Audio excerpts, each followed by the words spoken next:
Ahí, Ay, arranco. dale. Muy bien, buenas noches. Disculpen los inconvenientes. Vamos a arrancar con cardiopatías congénitas, ¿sí? Bueno, la presentación va a estar a cargo del doctor José Romero y mi persona, Magdiel Chanducas. Muy bien.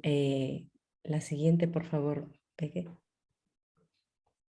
Ahí está, cardiopatías congénitas. Bueno, estas se definen como cualquier anomalía de la estructura o función del sistema cardiocirculatorio que está presente en el momento del nacimiento, ¿sí? Aunque, bueno, el diagnóstico se haga un poco más tarde, ¿sí? Y esto va a ser producto de la alteración de una estructura normal o un fallo en la progresión de dicha estructura tras una fase precoz del desarrollo embrionario o fetal, ¿sí? A la mano derecha podemos ver una una imagen de la última guía de cardiopatías congénitas donde nos muestra el camino que tiene que atravesar el paciente, sí que tiene este diagnóstico, que padece de esta enfermedad y las distintas complicaciones que puede tener durante la trayectoria de su vida, ¿no? Como son las endocarditis, muchas hospitalizaciones, dependiendo de qué tipo de diagnóstico se tenga, ¿no? Y bueno, en medio de ese camino, la ecografía tiene un rol bastante importante. Siguiente. Bien, para hablar un poco de la parte estadística de las cardiopatías congénitas, ¿sí? Es la tercera causa de mortalidad infantil y su prevalencia mundial es del 1000 nacimientos, perdón, 9 padecen de estas patologías. Esto no incluye la válvula disculpe, válvula órtica bicúspide congénita y el prolapso de válvula mitral. Sí, es la malformación congénita más frecuente, cerca del 30%, ¿sí? Un 5 a 9% de estas está asociada a efectos cromosómicos, como son el síndrome de Down y Turner. El 25% de los lactantes con cardiopatía significativa también se detectan otras malformaciones extracardíacas, ¿sí? Acá en el Uruguay, según el Registro Nacional de Defectos Congénitos, nos da una tasa de diagnóstico prenatal de cardiopatías congénitas del 7,4%, ¿sí? Al año. En el 2014 se conocieron 120 casos de cardiopatías congénitas, de las cuales eh, representan al 50% de las malformaciones congénitas en general ocurridas, ¿no? Acá les quería mostrar una curva de mortalidad, bueno, en relación también con la edad, de hace algunos años que se hizo, donde se compara, ¿no? La mortalidad que tenían los pacientes, sobre todo los pacientes neonatos, ¿no? En el primer año de vida, la alta mortalidad que tenían estos de cerca del 30% en comparación con estos últimos años, donde la mortalidad disminuyó abruptamente gracias a las unidades neonatológicas especializadas, al intervencionismo, tanto de manera quirúrgica como por cateterismo, disminuyendo hasta cercano a un 4%, ¿no? Y por ende vamos a ver que hay una mayor población adulta que tenemos que hacer un seguimiento y una atención, ¿sí? Aumentó la sobrevida en comparación con la década de los 80. Siguiente. Uy, Peque, no estabas pasando. Dime ahí. Ahí está. No, no sé si llegaron a ver esta curva. No. Sí, ¿no? No. Está. Ah, bien, vuelvo a repetir. Esta es Dale, dale, Vicky, una perfecto. curva donde de hace algunos años que se presentó en un estudio donde mostraba las diferencias de la mortalidad, ¿no? De los años, de las décadas del 80 en comparación con estos últimos años, donde en esa época la mortalidad en un neonato era bastante alta, que llegaba a cerca del 30%, ¿no? Y ahora gracias al intervencionismo, a las unidades especializadas de neonatología, todo ello, esto se ha visto con una disminución exponencial llegando a aproximadamente al 4%, y por ende podemos ver que ha aumentado los pacientes con cardiopatías congénitas en edades ya mayores, ¿no? Que es justo el grupo de pacientes que hay que hacerle un adecuado seguimiento, ¿no? Está Es más buena que la todo curva para esa. mostrar cómo aumentó la población de pacientes con cardiopatías congénitas en el adulto. Siguiente. Acá está. Bueno, esta es una clasificación, ¿no?, que también nos muestra en la guía, que está igual en el Braunwald, donde hace una clasificación de acuerdo al nivel de atención de estos pacientes, ¿no? Acá las pacientes con cardiopatía simple pueden ser atendidos necesariamente en un centro especializado, ¿no? A diferencia de de la tabla 2 y de la tabla número 3, que son anomalías mucho más complejas, que sí requieren un lugar especializado para hacer su seguimiento. Bien, a continuación va a seguir José Romeo. Bueno, Sí, perdón de no, está nuevo. muy buena la curva esa, la tabla que mostraste esa. Fíjense abajo en la tabla, década o sea, año 1987 y 88, la mortalidad, la proporción de todas las muertes a menores de un año era 25%. Y en los años 2004-2005 es menos del 5%. ¿Vieron? O sea que mejoró sustancialmente. Si se fijan arriba, cómo va, es mayor en la década, los pacientes con cardiopatías congénitas son mucho más en la década de entre los 70 y los 85 años, que en la década del 87 al 88, que andan alrededor de los 65, ¿no? O sea que han prolongado la sobrevida, se ha podido, ¿no? Se ha podido prolongar la sobrevida de las cardiopatías congénitas. Entonces, dos cosas, se disminuyó drásticamente la mortalidad y además se prolongó la sobrevida, de la mortalidad del nacimiento prácticamente, ¿no? Porque menos de un año, o en los recién nacidos, en los niños pequeños, y además se prolongó la sobrevida. No, eso nada más. Sí, exactamente. Vamos, José Romeo. Dale, Peque. José Peque, te veo. Ahora vamos a bueno, comenzar un poco con la valoración ecocardiográfica, es decir, la valoración se llama un análisis secuencial segmentario de este mismo, o sea, de lo que son las cardiopatías congénitas, tanto en pediátricos, o sea, en niños como en adultos. Es un análisis, una valoración que viene de 1970, determinada por diferentes autores que han, bueno, contribuido a ella, y que permanece hasta el día de hoy utilizable, que básicamente lo que intenta hacer es un abordaje racional y coordinado, organizado, digamos, de las diferentes estructuras morfológicas de un corazón con malformaciones congénitas, prescindiendo un poco, o no necesitando tanto de valoraciones embriológicas o de datos embriológicos tan difíciles o bueno, al menos de no conocimiento para el médico general o incluso para el cardiólogo que no está especializado en ecocardiografía o en pediatría. Básicamente el análisis secuencial segmentario parte de la base de que el corazón tiene tres áreas. Una de ellas es tres áreas, sectores o segmentos. La primera sería el área o el sitio auricular. La segunda sería el sitio ventricular. Y la tercera serían básicamente las arterias, es decir, la salida tanto de estos ventrículos, ¿sí?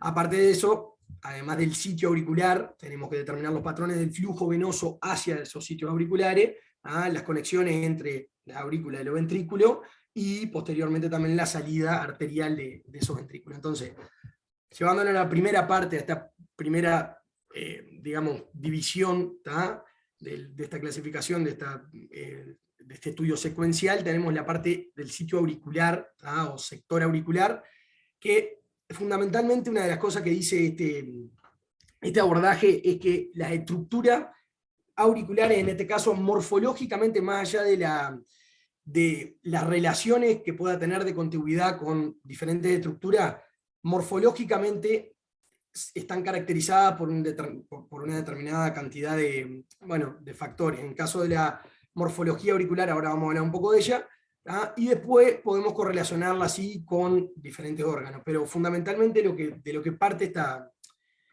este abordaje es de que cada una de las estructuras, en este caso auriculares, es decir, aurícula derecha y aurícula izquierda, tienen morfológicamente características propias, ¿tá? Y eso es lo que las va a definir al momento de mirarla ecocardiográficamente e incluso electrocardiográficamente y radiológicamente.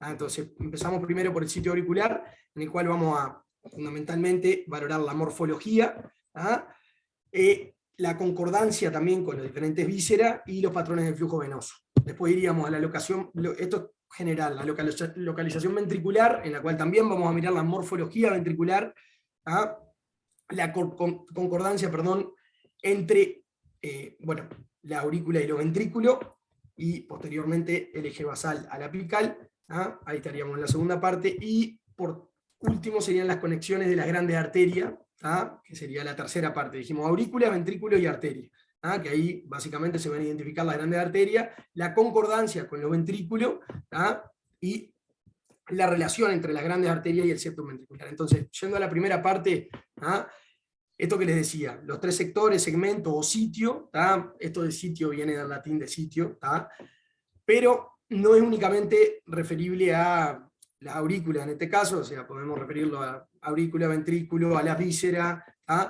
Importante acá que esto que les decía, el sistema diagnóstico que estamos utilizando acá de la secuenciación segmentaria define, digamos, cada órgano por características morfológicas, sin importar la disposición espacial ni las relaciones de contigüidad. Entonces, lo que decíamos, una aurícula, perdón, morfológicamente derecha es una aurícula que posee una orejuela con un contorno obtuso, una amplia base de implantación, que en el interior contiene los músculos pectíneos y una cresta que separa el componente venoso del apéndice auricular. Eso sería una aurícula morfológicamente derecha. Por otro lado, la aurícula morfológicamente izquierda posee una orejuela que es completamente diferente, que tiene un contorno irregular, es dentada, en forma de gancho, que tiene una base de implantación estrecha, que algunos comparan con un hipocampo, y en su interior el componente venoso es liso. Entonces ahí tenemos una gran diferenciación desde el punto de vista morfológico. A su vez la válvula morfológica derecha y la izquierda también tienen diferencia. La válvula morfológica derecha tiene válvula de Eustaquio, con un apéndice más corto y más amplio que el de la aurícula izquierda, mientras que el de la válvula morfológicamente izquierda no contiene válvula de Eustaquio y tiene una forma más redondeada y un apéndice largo y fino. Yo sé que esto es medio engorroso y es difícil muchas veces ecocardiográficamente de poder determinar a través de... Para el patólogo es mucho más fácil porque tiene la muestra, pero a través de ecocardiografía, radiología o electrocardiografía es muy difícil poder determinar estas características. Entonces, a veces tenemos que correlacionar lo que decíamos hoy, además de la morfología de la aurícula, ver la relación víscero-atrial. Y acá que podemos determinar si, básicamente, o sea, lo que decíamos, no importaría la correlación, pero hay ciertas relaciones que son tan regulares y fijas normalmente, que nos sirven para determinar si esta aurícula morfológicamente derecha está en la situación o está en el lugar en el que tiene que estar, que es lo que se denomina como situs solitus, que solitus en realidad significa habitual, o si está en otra configuración, que puede ser inversa, que es lo que se llama situ inverso. Perdón. Lo que decíamos hoy, si tenemos una aurícula derecha morfológica a izquierda, ya lo sabemos, pero a veces es difícil diferenciarla morfológicamente, y en este caso nos sirve, por ejemplo, la correlación, que es muy fija, que tiene la aurícula derecha con el hígado y la porción suprahepática de la vena cava. Entonces, a esto que se llama la tríada hepato-cavo-atrial, la vamos a utilizar para poder determinar si estamos ante un situ solitu, o sea, habitual, o inverso, es decir, al revés de lo normal. Lo que podemos hacer acá es que si la tríada hepato-cavo-atrial se ubica a la derecha de la columna vertebral, estamos hablando de que tenemos un situ visceroatrial solitu, o sea que tenemos una configuración normal, habitual, tanto de la aurícula como en este caso de la tríada hepato-cavo-atrial.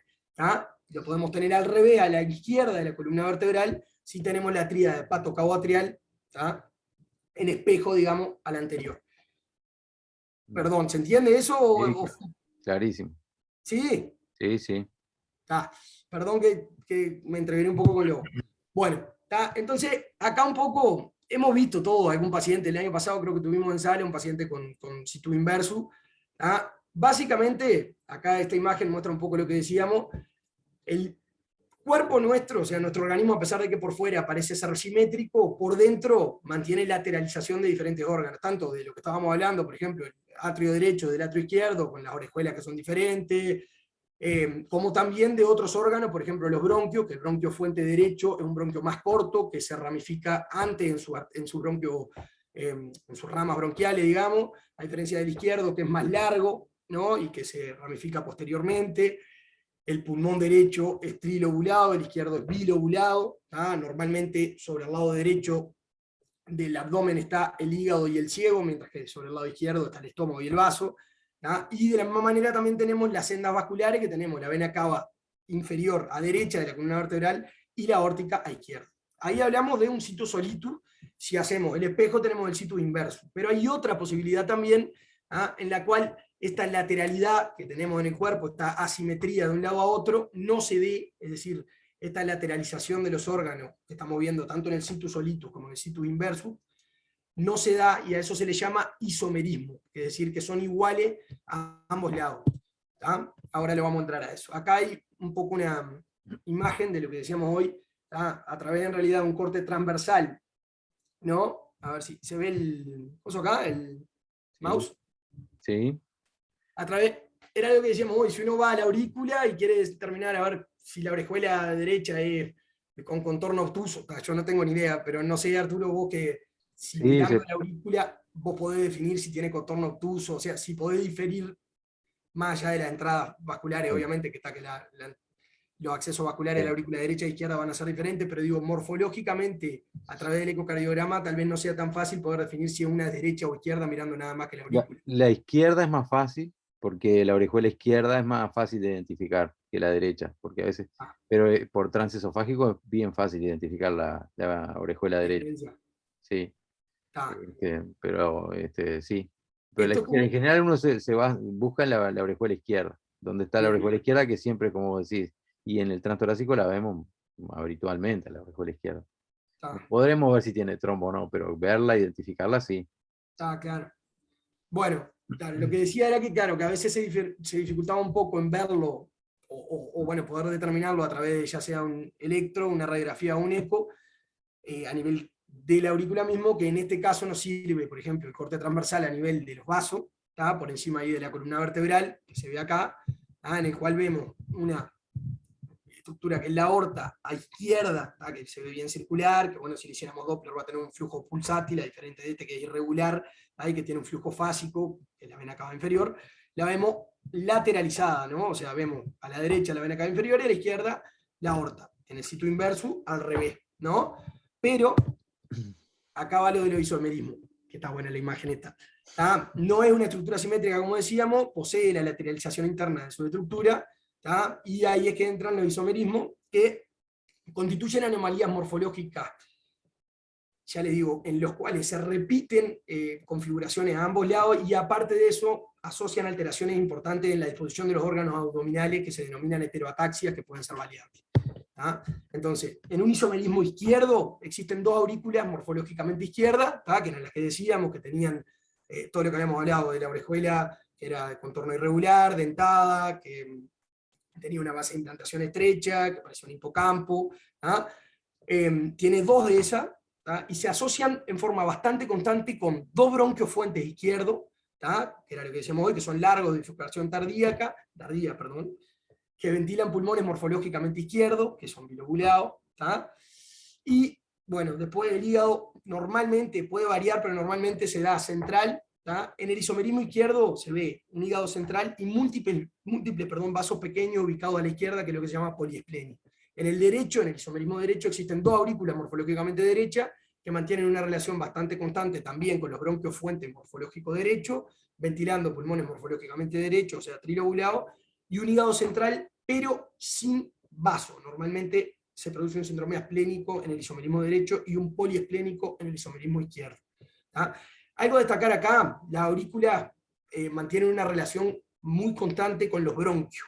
No tan así con los pulmones o con el hígado y la heteroataxia, pero la aurícula y los bronquios normalmente en los isomerismos mantienen una relación bastante constante. Acá tenemos otro ejemplo, en realidad digo, lo que estábamos hablando recién, ¿sí? En el cual acá tenemos un situs solitus, o podríamos tener un situs inversus, pero en el situs inversus también se mantendría la lateralización, y en este caso tenemos dos orejas a la derecha, dos pulmones derechos, vamos a tener dos bronquios derechos, el hígado central, el estómago, y asplenia en el isomerismo derecho, y poliesplenia en el isomerismo izquierdo. Acá tenemos lo mismo que hablábamos hoy. A diferencia de lo que decíamos hoy, la lateralización se pierde. ¿Por qué? Porque en el situs isomérico derecho vamos a tener la cava inferior y la aorta, ambas a la derecha de la columna vertebral. Lo mismo con el situs isomérico izquierdo. Acá hay una diferencia de lo que pasa con la cava. La cava en el situs isomérico izquierdo normalmente se discontinúa, o sea, se pierde la continuidad de la cava, y normalmente tenemos la aorta, y el drenaje digamos, el drenaje venoso de mi cuerpo inferior se da a través de una ácigo o de una hemiácigo. Acá tenemos más o menos lo mismo también, ¿sí? Que a veces pasa que en el situs isomérico izquierdo, que era el que hablábamos ahora, como no tenemos la cava inferior, a veces drena directamente la cava superior a la aurícula derecha o las venas suprahepáticas. Ahí hay una gran diferencia entre el situs isomérico izquierdo con el derecho. En el derecho hay cava inferior, en este no hay cava inferior, y puede llegar directamente solo la vena cava superior o las hepáticas, la suprahepática. Aparte de lo que hablábamos ahora, como complemento simplemente, lo que hablábamos ahora, además de la morfología y dónde se encuentra en la estructura, tenemos que definir el flujo venoso, tanto sistémico como pulmonar. Era lo que hablábamos, se evalúa en el plano transversal a nivel subsifoideo. Esto ya lo dijimos, es más larga, más redonda la aorta, pulsátil, si hacemos un doble, a la diferencia de la vena cava. Y esto ya lo dijimos también, el situs solitus, según el flujo venoso, se ubica la aorta a la izquierda de la columna vertebral y la vena cava a la derecha, y el inversus se ubica inversamente. Bueno, acá un poco también vemos algunas ventanas simplemente para poder determinar que a la aurícula izquierda no llegan las venas pulmonares. Acá vemos lo mismo. Bueno, ¿se entendió eso? Sí, no sé qué les parece, para mí pues, está bien, está perfecto. Pero no sé el resto, a ver qué piensa. Y piensen dos veces antes de pensar, por las dudas. Es complejo, pero y poco habitual de ver, entonces no estamos familiarizados, pero está muy bueno lo que está exponiendo, porque me parece que está bueno. La verdad a mí me pareció recontra interesante, porque verdaderamente no sé si lo había leído, no lo debo haber leído nunca, y está re bueno, que al final lo voy a mandar, Claro, que el artículo principal en el que perfecto. hicimos todo esto es uno de secuenciación segmentaria, que me lo mandó Andrés Gari, y está espectacular, explica todo esto.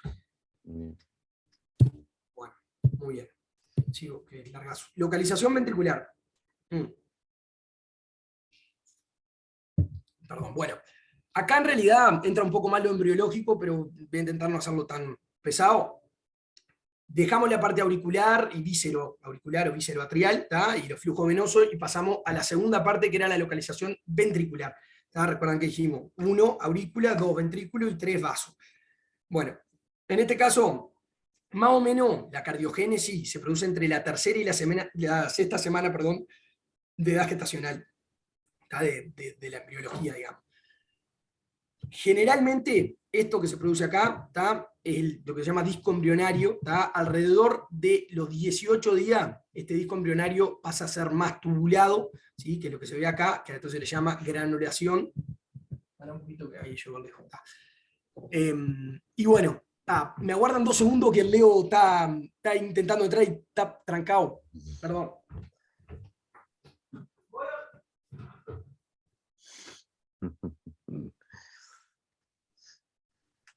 No, y por ejemplo, uno se fija las conexiones, ¿no? Ya que habló de la aurícula, y si uno ve que las venas pulmonares desembocan en una aurícula morfológicamente izquierda, habla de concordancia veno-atrial. Y así sucesivamente va a ir hablando, ¿no? después si hay concordancia atrio-ventricular, y después si hay concordancia ventrículo arterial. O sea, si el ventrículo izquierdo da sangre a una aorta, hay concordancia al ventrículo arterial. Si la aurícula izquierda da sangre al ventrículo izquierdo, hay concordancia atrio-ventricular. O discordancia, si es una aurícula derecha al ventrículo izquierdo, hay una discordancia atrio-ventricular. No. Y ahí hay 8 millones de combinaciones, porque Claro, todas esas pueden claro, ahí está. en un partido. Bueno, está. Básicamente acá lo que pasa es que se forman en estas áreas cardiogénicas. Las áreas cardiogénicas son grupos de células que son básicamente las que van a recibir por parte del tubo neural y del ectodermo, van a recibir señales para empezar a desarrollarse, generar miofibrilla, etc. Se forman básicamente los tubos endocárdicos que se empiezan a fusionar hacia el día 21 más o menos, y esto que se forma acá es el tubo cardíaco primitivo, ¿tá? Que básicamente lo que va a tener es los atrios primitivos, o sea, la aurícula primitiva, ¿tá? El ventrículo primitivo, el bulbus cordis, que va a tener una parte distal y una proximal, y el tronco arterioso, básicamente. ¿Tá? Esto, en un principio, ¿por qué es importante esto? Se preguntarán ustedes, y yo también, porque es recto el principio, pero empieza a tener una lateralización, ¿tá? En realidad se abulta hacia afuera y gira hacia adelante y hacia la derecha, y lo que empieza a formar de esta manera, se dan cuenta que acá está al revés, ¿no? O sea, está en la aurícula caudale a los ventrículos, está al revés, pero empieza a girar de esta manera, ¿tá? Y posteriormente, a los 35 días, empiezan a quedar en la, bueno, donde nosotros normalmente lo conocemos. ¿Tá? El tema es, este giro que se llama loop o asa, en D o en L, ¿tá? Determina básicamente la lateralización de los ventrículos, ¿tá? Entonces, si el giro se da asa D, el tubo cardíaco primitivo se rota hacia la derecha y tenemos lo que decíamos, ¿no? O sea, vamos a tener la aurícula derecha a la derecha y el ventrículo izquierdo a la izquierda. ¿Tá? Pero a veces pasa al revés, el tubo cardíaco se rota hacia la izquierda y lo que vamos a tener es lo opuesto. O sea, vamos a tener lo que sería bueno, no el situs inverso, porque el situs en realidad, digo, estamos considerando también la aurícula, pero lo que vamos a tener es una configuración en asa L, es decir, vamos a tener el ventrículo izquierdo donde está el ventrículo derecho normalmente y viceversa. ¿Tá? Entonces, acá lo que podemos tener era lo que decía Arturo, podemos tener un situs solitus, o sea, la aurícula derecha donde va la aurícula derecha y la aurícula izquierda donde va la aurícula izquierda, con un asa L van a ser discordantes. ¿Tá? Para que acá no. ¿Por qué? Porque vamos a tener la aurícula derecha conectada con un ventrículo izquierdo, porque el ventrículo izquierdo se cambió con el otro. ¿Se entiende? O podemos tener un situs inverso, es decir, la aurícula derecha donde va la izquierda, ¿no? En espejo, con un asa D, o sea, normal, con un giro normal, pero lamentablemente vamos a tener una aurícula izquierda hacia un ventrículo derecho. ¿Se entiende? Sí. No. Y aurícula derecha hacia el ventrículo izquierdo. Claro, perdón, sí. Sí, dale, seguí nomás. Bien. No sé, si alguien quiere preguntar algo o que digan, interrumpan nomás. Pero seguí nomás. Entonces, bien. Esto era un poco lo que decíamos recién. Está el tubo cardíaco primitivo, que acá tenemos básicamente el ventrículo primitivo, el bulbus cordi, el infundíbulo, y después el tronco arterioso. Esta es la curva que hace, esto es lo normal, a veces se va hacia el otro lado y nos termina produciendo eso. ¿Tá? Esta imagen de acá en realidad es una imagen de un autor que se llama Anderson, que contribuyó un montón en el tema de la secuenciación segmentaria esta, que lo que dice es que si uno puede poner la mano derecha en la parte septal del ventrículo derecho y el pulgar da hacia la tricúspide, esa es la configuración normal, o se llama topografía de mano derecha. Y lo opuesto pasa si tenemos si tenemos un L, ¿no? Un loop L, lo que podemos poner en la mano izquierda y nos queda la válvula tricúspide para el otro lado. Pero no tiene mucha importancia, así que no se enloquezcan. Acá está el tema de lo que decíamos ahora, lo que decía Arturo. Hay muchas posibilidades, ¿no?, de concordancia o discordancia, porque tenemos situs solitus, que tenemos aurícula derecha a un lado y aurícula izquierda al otro, para conectarse con un ventrículo en patrón de mano derecha o D-loop o asa D, o de la otra manera. pero aparte de situs solitum o situs inversus, que pueden ser concordante o discordante, también vamos a tener la posibilidad de que estos sean situs isoméricos derecho o izquierdo. O sea que tengamos dos aurículas derecha o dos aurículas izquierda para, digamos, relacionarse con los ventrículos de una u otra configuración. En este caso, a estas variables, la del situs isomérico derecho o el izquierdo, con cualquiera de estas dos variables, se le llama ambigua, porque, pongamos de ejemplo, el situs isomérico derecho con este de acá, con el patrón de mano derecha, o sea, el ventrículo con configuración normal, pero un situs isomérico derecho, va a tener la aurícula derecha con el ventrículo derecho una concordancia, pero la aurícula derecha con el ventrículo izquierdo no. Bien. ¿Entiende? O sea, siempre va a haber uno de los dos que no va a estar en concordancia con el otro. Bien. Entonces, a esto se le denomina ambiguo. Bien. Y esta cara seguramente sea la que está haciendo ahora. Bueno, en realidad de eso se trata, de la conexión atrioventricular, lo que estamos hablando ahí. Para nombrar algunas cosas grandes, en realidad morfológicamente es importante determinar grandes cosas del ventrículo izquierdo y del derecho. Grandes en realidad son que el ventrículo derecho tiene una superficie gruesamente trabeculada, mientras que la del ventrículo izquierdo es lisa, ¿sí? Tienen, bueno, en realidad la banda moderadora, una de las cosas que más identifica el ventrículo derecho, que es una banda muscular, y bueno, una forma de cavidad triangular también, la válvula tricúspide que tiene una relativa inserción apical, del otro lado el ventrículo izquierdo en realidad tiene dos músculos papilares, frente al ventrículo derecho que tiene tres, tiene una geometría elipsoidal diferente, y una válvula mitral con dos valvas, con relativa inserción basal, como para diferenciar grande. Bien, y bueno, esto era lo que decíamos. Si parecía difícil hasta ahora, hay otra también. ¿Qué pasa? Concordante, aurícula izquierda se conecta con ventrículo izquierdo y aurícula derecha con ventrículo derecho. Discordante, aurícula izquierda con BD y AD con BI, o sea, discordante. Y ambigua, si hay un isomerismo, una de las dos va a estar discordante siempre. Pero todo esto es considerando una conexión atrioventricular, o sea, aurículo-ventricular, biventricular. Existe la posibilidad de tener un ventrículo solo abajo, y ahí hablamos de una conexión atrioventricular univentricular.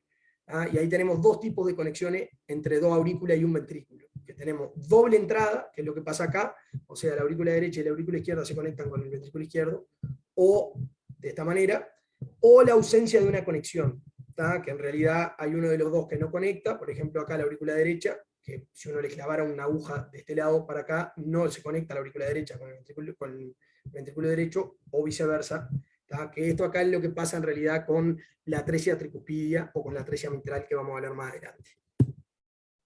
Y bueno, esto un poco de la localización, digamos, cefalocaudal, que lo que podemos ver en este caso, para complementar un poco al ecocardiograma también, es la localización a nivel torácico del corazón, levocardia, mesocardia o dextrocardia. Para que no veo nada de lo que dice arriba. Esto en realidad un poco para comprender lo de las arterias. Un poco de embriología, lo último que hablo de embriología, dentro del desarrollo del cono truncal, que se llama, o sea, de la parte de los vasos, vamos a tener esto que se desarrolla, que se llama cono, que va a tener un desarrollo recto en el cual se va a dar una parte posterior e izquierda y una parte anterior y derecha. La posterior izquierda va a ser la aorta y la anterior y derecha va a ser la pulmonar. Pero la parte del tronco, que de arriba, en vez de desarrollarse de manera recta, se desarrolla en espiral.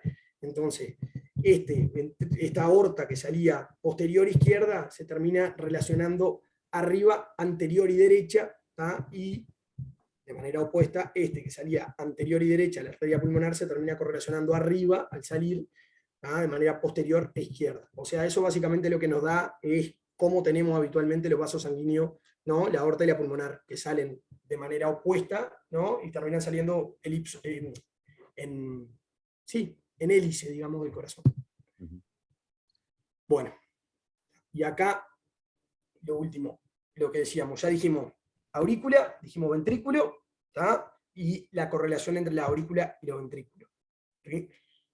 como decíamos hoy, este esquema o esta valoración que se hace de las cardiopatías congénitas se hace en base a la morfología y no tanto a la conexión o correlación con los otros órganos. Entonces, importante determinar acá que una arteria que sale y se tuerce, o sea, ¿cómo que se dice? Bueno, ahorca me sale, pero no, que básicamente hace una curva, no me sale la palabra, es la aorta, ¿tá? Y la arteria que sale y se bifurca rápidamente es la pulmonar. ¿Tá? Más allá de dónde se encuentre, esas son las características, como hablábamos hoy de la aurícula o de los ventrículos, más allá de dónde se encuentre, lo importante es que tienen esas características morfológicas y eso es lo que la define. ¿Tá? Entonces, en este caso, tenemos la posibilidad de que haya una transposición de grandes arterias. Esto genera una gran mortalidad, hasta un 90% si no se corrige rápidamente, ¿tá? En los primeros meses de vida. Y la conexión ventrículo-arterial discordante se da cuando la aorta se origina del ventrículo derecho y el tronco de la pulmonar del ventrículo izquierdo. ¿Tá? Esta es la normalidad y esto es transposición, es decir, del ventrículo derecho, ¿sí? Sale la aorta, que es un vaso que se arquea, eso era la palabra, ahí da los vasos, y del ventrículo izquierdo sale la pulmonar, que es un vaso que básicamente se va a bifurcar. ¿Tá? Y aparte de esto, tenemos lo mismo que decíamos hoy, o sea, entre la aurícula y los ventrículos, ahora entre los ventrículos y los vasos. Tenemos la posibilidad de que los ventrículos estén en loop D o en loop L, es decir, si los ventrículos están, como decíamos hoy, en posición de mano derecha, ¿tá? Vamos a tener el ventrículo derecho morfológico a la derecha y el izquierdo a la izquierda. Si tenemos L, ¿tá? Vamos a tener lo opuesto, el ventrículo derecho morfológico a la izquierda y el ventrículo izquierdo morfológico a la derecha. Y después van los vasos. ¿Tá? O sea que puede ocurrir tanto en situ solitus como inverso, todo esto. Bueno, acá está un poco lo que decíamos ahora. Che, córtenme si quieren. No, una cosa nomás, un detalle, Peque. Dale. Que como se darán cuenta, si alguien es incompatible con la vida, este sistema, ¿no? Si no hay algún shunt, algo que mezcle la sangre, que de alguna manera la pueda, digamos, llevar oxigenada, aunque sea de menor calidad, a la circulación sistémica, este tipo de alteración o de transposición es incompatible con la vida, porque se generan dos circuitos paralelos, ¿no? A diferencia de lo que es lo normal, que es un circuito secuencial, digamos, un circuito donde, sí, secuencial, ¿no? El ventrículo Sí, claro, que derecho conecta las manda al dos. pulmón, el pulmón vuelve a la aurícula izquierda, la sangre viene oxigenada del pulmón a la aurícula izquierda, y ahí acá hay dos circuitos paralelos, y eso es incompatible con la vida. Claro, Entonces, el ventrículo izquierdo le manda a la arteria pulmonar y se manda a sí mismo de nuevo, o sea, se está oxigenando básicamente a sí mismo, pero sin mandar al cuerpo. y el derecho le está mandando a la aorta y vuelve hacia el derecho, vuelve hasta claro, se manda sangre desoxigenada y la vuelve desoxigenada. ahí está. Entonces, eso es incompatible con la vida. Claro. Entonces, nunca sobreviven si tienen, digamos, algo así, si no se detecta en el periodo prenatal o algo de eso, ¿no? Un Y cuando 90% tienen mortalidad. y cuando nacen, tienen que nacer con algún tipo de shunt que pueda pasar sangre oxigenada hacia la circulación sistémica, ¿no? Claro. Sí. Bien. Bueno, un poco acá lo que decíamos ahora. ¿Ah? Era lo que explicábamos ahora recién en realidad, que si no existe un shunt, algo que conecte estos dos circuitos paralelos, la mortalidad es indefectible. ¿Ah? Acá vemos lo que decíamos, transposición de grandes arterias en la configuración D, es decir, con el ventrículo donde tiene que estar, o el AL con los ventrículos invertidos. ¿Ah? Bueno, si querés, no sé, Arturo, todo lo que sea imagen ecocardiográfica te lo voy a pasar, pero como... Sí, no, en la imagen de la que estás mostrando de la izquierda, ¿no? Es una apical de 4 cámaras. Fíjense que hay un ventrículo, ¿cómo te das cuenta, no? Que el ventrículo que habitualmente es el izquierdo es el derecho. Sí. Y una de las cosas que te permiten es que la tricúspide Sí. está más Apical. apical, más cerca del ápex que la mitral, lo cual es habitualmente al revés. Normalmente en un individuo normal, la mitral está más distal al ápex que la tricúspide. ¿No? Sí, Entonces, sí, eso es sí. una pauta. Después, bueno, si hay banda moderadora o no, eso se lo, bueno, pero en esta imagen lo que más se destaca, me parece, es Sí. la localización de la válvula esa auriculoventricular que está más apical, que te hace pensar que puede ser la tricúspide. Y otra cosa, perdón, que no había dicho, que es importantísimo de eso que vos decías, Arturo. A pesar de que acá el ventrículo derecho esté donde estaba el izquierdo, siempre conlleva consigo su válvula. Ajá. Biológicamente, porque claro, si no uno podría pensar, paso el ventrículo derecho para la derecha y tengo, por lo tanto, una válvula mitral conectando. Para la izquierda, perdón, y tengo una válvula mitral conectando. No, en este caso, siempre que uno pase el ventrículo derecho para la izquierda o viceversa, se van con su propia válvula. Es decir, el ventrículo derecho siempre va a tener una válvula tricúpide y el ventrículo izquierdo va a tener una válvula mitral. Exacto. Que en este caso es lo que nos permite también. Bien. Bien. Y en el otro caso, en realidad, el septum interventricular se ubica perpendicular al plano frontal, o sea que queda más vertical. Y las grandes arterias nacen en paralelo, quedando la aorta a la izquierda y anterior y superior a la vena pulmonar, a la válvula, perdón, pulmonar. Lo que se llama encaño de escopeta. Toma, pavo. Encaño de escopeta. Sí. Esa no la tenía. Ujú. Está. Bueno, acá dijimos lo mismo, ¿no? O sea, es lo mismo. D, o sea que tenemos una configuración normal del ventrículo y la aorta sale del ventrículo derecho y la arteria pulmonar lo hace del izquierdo.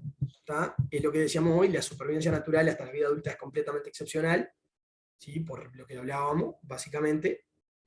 Acá tenemos imágenes que lo comprueban, o sea que lo que decían básicamente no. Bueno, es más o menos lo que dijimos hoy. Ujú. ¿Sí? Bien. Acá un poco también en resumen lo que decíamos hoy, la posibilidad de conexión entre el ventrículo y las arterias. Vamos a tener, como hoy, dos posibilidades principales que son concordancia o discordancia, es decir, que del ventrículo derecho salga la aorta o que del ventrículo izquierdo salga la pulmonar, eso sería discordante, la concordancia sería lo normal, y después tenemos la posibilidad de que haya una doble salida de un mismo ventrículo, tanto de la aorta como de la pulmonar, o que haya un vaso común, o que haya una única vía de salida. Creo que eso se llama tronco arterioso, ¿no? Me parece Claro, que esa patología se llama tronco arterioso. en ese caso, claro, que va a hablar Maggie, pero en este caso, la única vía de salida muchas veces no se logra definir si lo que sale es la aorta o la pulmonar, sale un tronco arterioso, como si vos, que muchas veces no se logra llegar a definir imagenológicamente, al menos en un principio, cuándo da las ramas, ya sea pulmonares o bueno, el resto de las ramas que da la aorta. En un principio no se ve. Y acá Arturo va a explicar también. A ver, sí. Arriba a la izquierda, la foto A, se observa el arco aórtico con los vasos con destino al cuello, la subclavia izquierda, ahí a la derecha y arriba, y la porción descendente de la aorta. Esa es la porción descendente. Después, en el medio, la arteria pulmonar derecha que pasa por debajo del arco aórtico, y abajo de ello la aurícula izquierda. ¿Ah?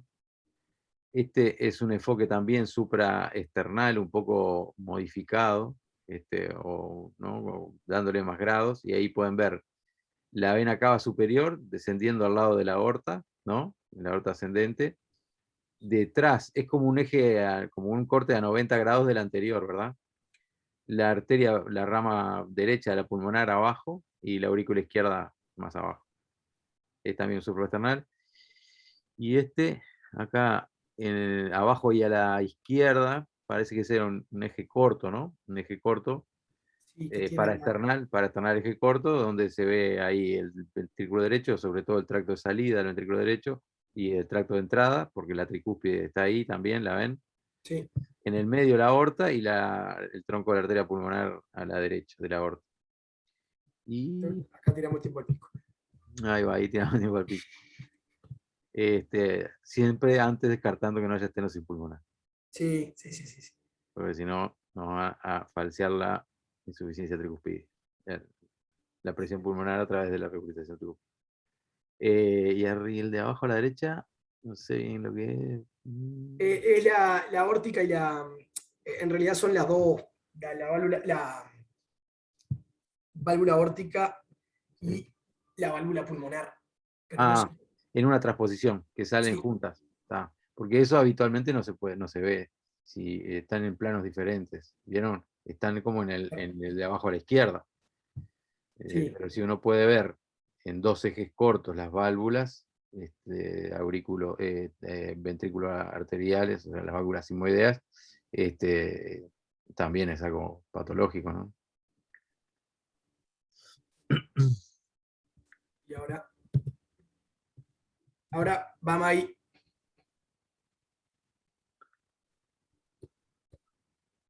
Ahí, Se fue, Mari. Perdón, no, bueno, no, no. Acá un regresé. segundo, buenas Acá noches. ¿Cómo están? Está, consulta nomás por el horario. No sé si desean que avance hasta la mitad porque nos quedan como 70 Ah, diapositivas está. Entonces, aproximadamente. ¿qué les parece? No sé, como Y el quieran. jueves a las 7:30 de la mañana, no sé, capaz para no... Claro. Lo hacemos en otra, ¿les parece? Lo hacemos en otra, porque capaz que nos lleva una hora más. Perdón que se nos Sí. fue. Pucha, No, che. pero para mí estuvo muy bueno. Yo no sé el resto, que es muy importante lo que piensa el resto también. Pero a mí me parece que fue claro, me parece que estuvo muy bueno. Bien, se ve que ustedes entendieron bien todo eso que es bastante complejo y por lo tanto lo pudieron explicar bien. Sí, Hola, Vicky, ¿cómo andás? bien, eso le iba a decir al Peque, que se ve que lo entendió porque se Claro, explicó claro. bien y quedó No, claro. no, el pajarito Valverde por otro lado, el Peque, la verdad. Dale, le juro que era lo único que quería. Arrancaste Ah, mal, sí, pero sí, sí, te sí. recuperaste, te recuperaste. Sí, sí, sí, No, y sí. Magdiel muy bien también, Magdiel muy bien. Ah, yo me perdí la primera parte. No, lo que yo les quería decir es que en realidad esto todo puede parecer muy complejo, ¿no? Pero bueno, nosotros como cardiólogos clínicos que van a ser, creo que tenemos que tener los conceptos grandes al menos y saber qué es cada cosa, cómo está ubicado el ventrículo en cada cosa cuando nos llega un paciente que ya nos va a llegar seguramente con el diagnóstico porque vamos a ver adultos, no niños. Entonces nos va a llegar un paciente con el diagnóstico que figura en la historia clínica, que tiene, no sé, un TTGA, BLTGA o una cirugía de Fallot corregida, no sé, que es bastante frecuente, y tal, nosotros que sepamos bien qué tiene el paciente, ¿no? Y lo otro que les iba a decir es que en realidad durante la formación como cardiólogos, ahora en ecocardiograma, durante la rotación de ecocardio, es donde realmente lo estudiamos, porque después en otros lados puede ser alguna clase media salteada ahí, alguna clase de patología o algo en cirugía, pero donde yo realmente lo estudié, me acuerdo que fue para ahora, para el curso de ecocardiografía, entonces creo que es importante que lo aprendan ahora. Claro, porque Este, además es una subespecialidad, ¿no? Hay gente que se sí, especializa en eso y que se dedica y que tiene, ¿no?, un conocimiento mucho más. O sea, nosotros, sí, claro. muy, Por eso, cosas nosotros en grandes, profundidad no sabemos nada de esto, claro. pero por lo menos saber reconocer, digo, si nos llega un paciente así, bueno, saber qué es lo que tiene más o menos. Ya, mira, Luis Rodríguez acá lo que está poniendo. Que Sí, pone, siempre tomándome del pelo, Luis. qué cosita. Oh, bueno, Bueno, la próxima, estaba toda la parte de Maggie que estaba buenaza. La próxima, si quieren, la hacemos esa parte de cada una de las patologías que estaba buena. ahí va. Disculpen también que demoré como 25 minutos yo en empezar la próxima vez a Magdiel con el tema de la computadora, que yo La Sí, verdad no. Me pareció que hay re poca gente conectada de cardiología. Porque no les sí, importa nada, no les porque, importa nada. no, porque me parece que es porque están de guardia y eso, me parece. Voy a Sí, dejar sí, de sí. grabar. Bien.